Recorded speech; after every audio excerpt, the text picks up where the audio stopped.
Bonjour et bienvenue sur ma chaîne ScienceZap. Dans cette deuxième partie, on va traiter un exercice sur les extrémums d'une fonction polynôme de second degré. Alors l'exercice, il vous donne une fonction g de x égale à moins 8x carré plus 16x plus 2. Les questions, donc la première question, il vous demande, j'essaie d'expliquer de manière détaillée les questions. Alors, quelle est la nature de l'extrémum de la fonction? Quand il vous pose ce type de questions, c'est-à-dire qu'il vous demande de déterminer est-ce que cette fonction possède un minimum ou un maximum. Donner les coordonnées de cet extrémum, les coordonnées, il faut déterminer l'abscisse égale à x égale à moins b sur 2a, et après f de moins b sur 2a, c'est l'ordonnée de l'extrémum. Puis après, il vous demande de construire le tableau de variation f, puis on va vérifier par le traçage sur la calculatrice, est-ce qu'on trouve les mêmes points ou non. Alors, tout d'abord, on commence par la première question. Quand il vous demande de déterminer la nature de l'extrémum, il faut toujours regarder le signe de A, et puisque A ici c'est moins 8, donc A est négatif, donc A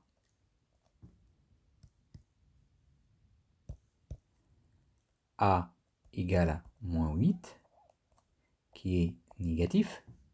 Et donc on dit que le coefficient devant x carré est négatif, f admet un maximum. Et ça, c'est toujours. Donc f admet un maximum, et ça, c'est toujours. Si A c'est positif, un minimum. Si c'est A négatif, c'est un maximum. Alors, ça nous amène à la deuxième question qui dit déterminer les coordonnées de cet extrémum. Et maintenant, on sait que l'extrémum, c'est un maximum. Alors, on applique, en fait, de manière générale, c'est que un polynôme de second degré possède un extrémum d'abscisse x égale à moins b sur 2a. Il faut faire attention au signe de a, parce que a ici vaut moins 8.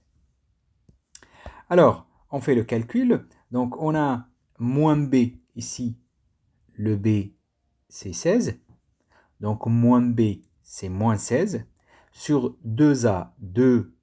Et le a, c'est moins 8. Donc, on a moins 8 fois 2, c'est moins 16. Moins 16 sur moins 16, on trouve 1. Donc, si on suppose, ou si on pose le point M, x, y, c'est-à-dire d'abscisse x et l'ordonnée y, avec y égale f de x, pour déterminer l'ordonnée de maximum, c'est-à-dire son y, il faut calculer f de x. Alors, quel x? Le x qu'on a calculé, c'est le 1. Donc, le point M, x, c'est 1, on a déjà calculé. Et pour trouver y, il faut calculer f de x. C'est-à-dire, il faut calculer f de 1. On remplace ici x par 1. Donc, moins 8 fois 1 carré. Le 1 carré, c'est 1 fois 1, c'est 1. Donc, c'est moins 8 plus 16 fois 1 plus 2. Donc, ici, on trouve moins 8 plus 16, c'est 8. Plus 2, c'est 10. Et donc, les coordonnées du maximum, c'est 1, 10.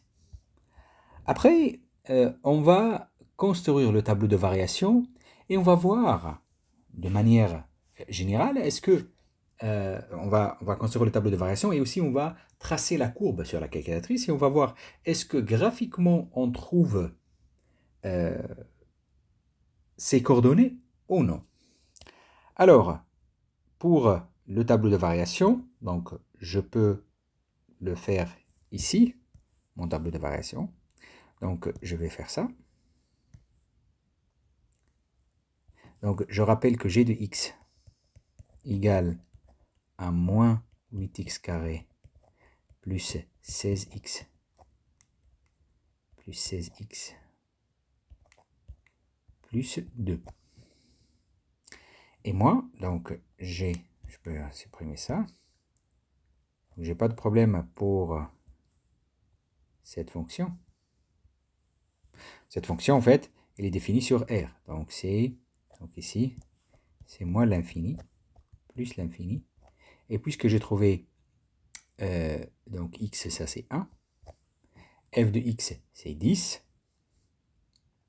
Puisqu'elle admet un maximum, donc admet un maximum, c'est-à-dire c'est croissante, puis après décroissante. Ça, c'est en fait, de manière générale, admet un maximum, c'est-à-dire que la fonction, elle est croissante, puis décroissante.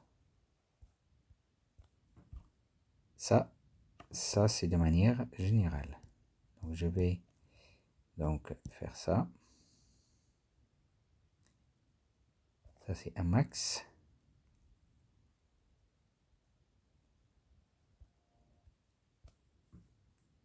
C'est-à-dire que la fonction de moins l'infini jusqu'à 1, c'est, comment on dit là, elle est croissante. Puis après, elle arrive à 1, puis après, elle est décroissante jusqu'à plus l'infini. Et donc, c'est pour cela qu'elle admet un maximum. Et f de 1, on a calculé, c'est 10. Donc ici, c'est 10. Donc, j'enlève ça. Donc ça, je peux mettre 10. C'est-à-dire que de moins l'infini jusqu'à 10, elle est croissante. Et de 10 jusqu'à plus l'infini, c'est décroissante. Alors, je vais voir, est-ce que ça correspond exactement au graphique ou non. J'ai tracé la fonction sur GeoGebra. Et donc, vous voyez bien que si je fais ça, donc l'abscisse, je vais vous montrer de manière très détaillée, si j'ai ça. Alors, ici, le maximum, son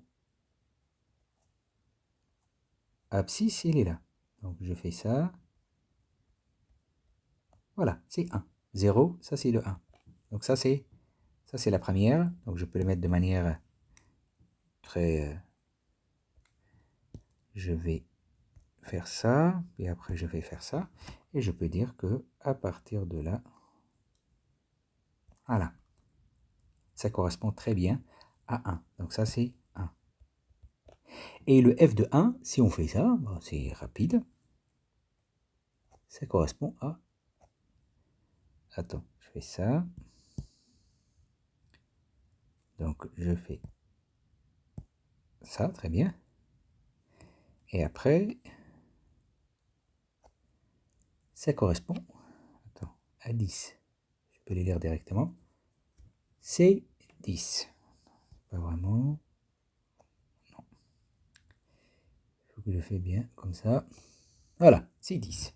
Donc ça, c'est le point M de coordonnées X égale à 1, Y égale à 10. Je peux dire que ça, c'est le point M qu'on a dit, c'est 1, 10.